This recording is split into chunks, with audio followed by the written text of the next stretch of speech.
DPA news Marathi, शोध सत्य बातमीचा। दसरा सणाच्या दिवशी स्वाभिमानी शेतकरी संघटनेचे जिल्हा अध्यक्ष अमोल पाटील यांच्या नेतृत्वाखाली नांदुरा तालुका अध्यक्ष चरणसिंह राजपूत व कार्यकर्त्यांनी चटणी भाकर खाऊन सरकारचा निषेध केला। संपूर्ण महाराष्ट्रात राज्यात अतिवृष्टीमुळे शेतकऱ्यांचे शेती पिकाचे अतोनात नुकसान झाले असून राज्य शासनाने तात्काळ 50,000 रुपये हेक्टरी मदत जाहीर करावी व बुलढाणा जिल्हा ओला दुष्काळ म्हणून घोषित करावा।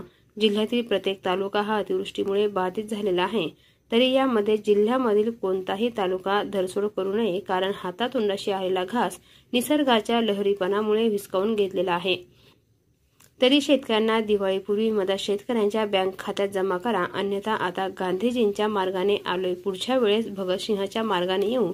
दिवाळीपूर्वी शेतकऱ्यांना मदत मिळाली नाही तर आम्ही मंत्र्यांच्या दारी जिल्ह्यातील प्रत्येक तालुक्यातील शेतकऱ्यांना घेऊन आम्ही दिवाळीच्या दिवशी चटणी भाकर खाऊ, आमची दिवाळी साजरी करू, असा इशारा देखील निवेदनात दिलेला आहे। DPA न्यूज साठी प्रतिनिधी जालमसिंग परिहार, बुलढाणा। ताज्या घडामोडी व अपडेट जाणून घेण्यासाठी आताच DPA न्यूज चॅनलला सबस्क्राइब करा आणि बेल आयकॉन क्लिक करायला विसरू नका।